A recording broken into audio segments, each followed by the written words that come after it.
Very good morning students. In today's class we will be doing experiment the lab test for copper sulfate ion. So this is copper sulfate salt. In this copper 2 plus ion is present which is blue in color. The color of copper 2 plus ion is blue because it belongs to transition series, and the second its electronic configuration is 4s0 and 3d9 for copper 2 plus ion.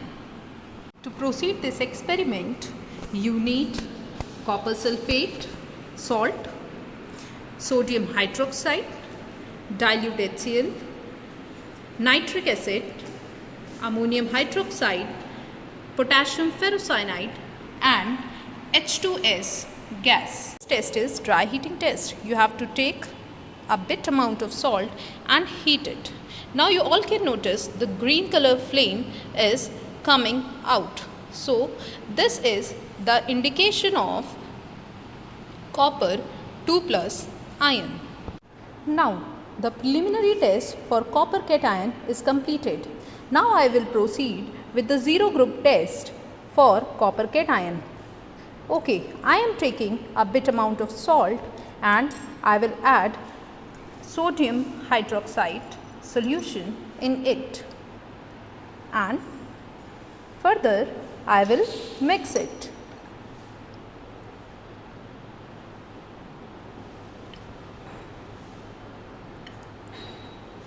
So, is any gases evolving?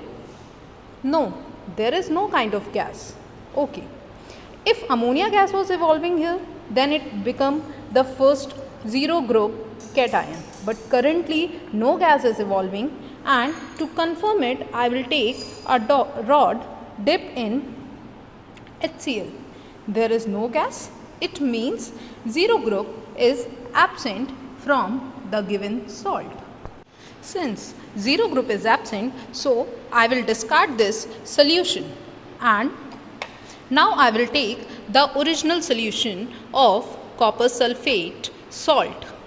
This is prepared by dissolving copper sulfate salt in sufficient amount of water.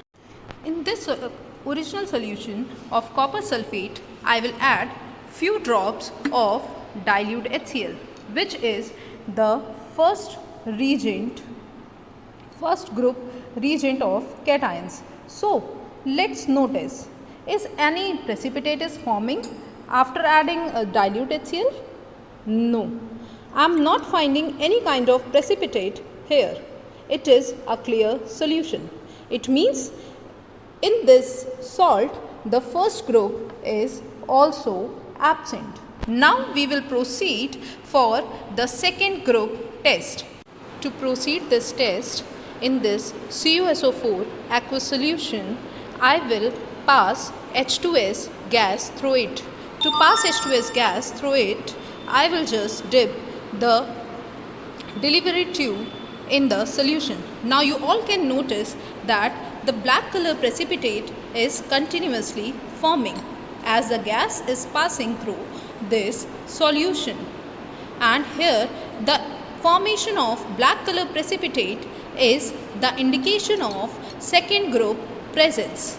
So since black color precipitate is obtaining, it is an indication that in our salt Cu2 plus cation is present. Now you all can notice this is H2S gas which is creating and in this test tube, and it is passing through this delivery tube into the solution.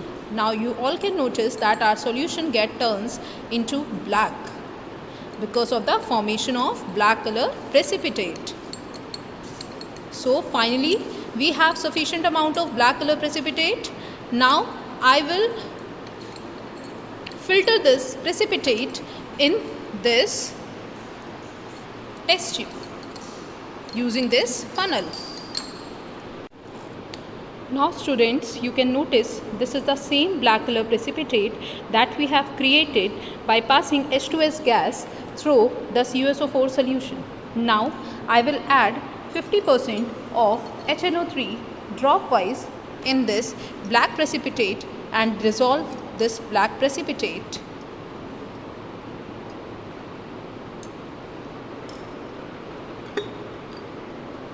After this, I will boil the solution and boil off the H2S gas through it. Now just boil the solution. It will get boiled off H2S gas. Now as you all can notice, the precipitate get started dissolving. I hope that you all can notice that the black color precipitate is now dissolved. Is it so?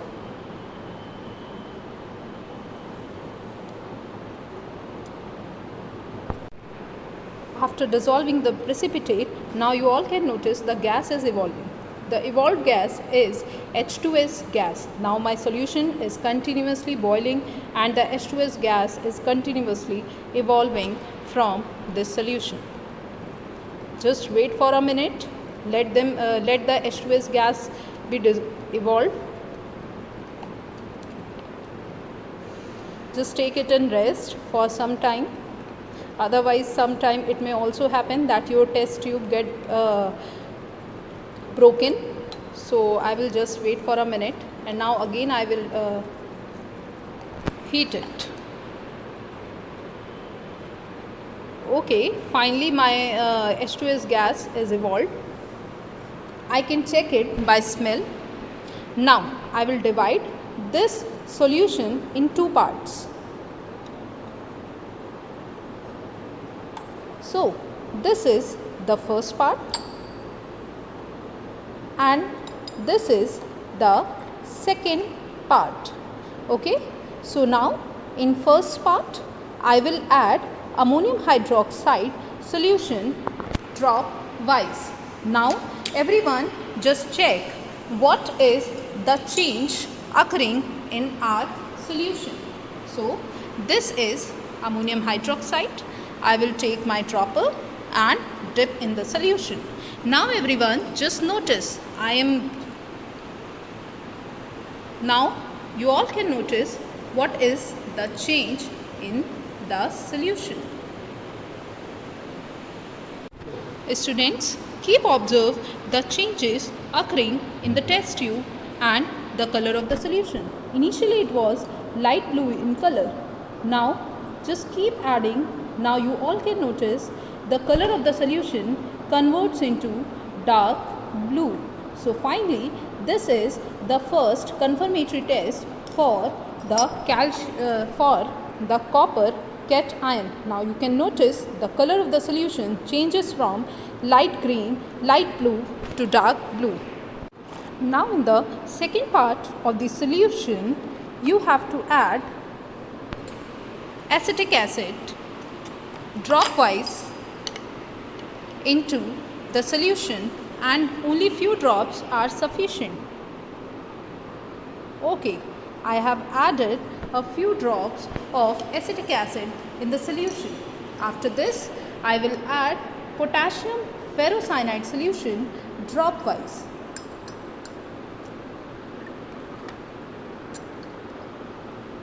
Now, just observe the change when I am adding potassium ferrocyanide dropwise in the solution.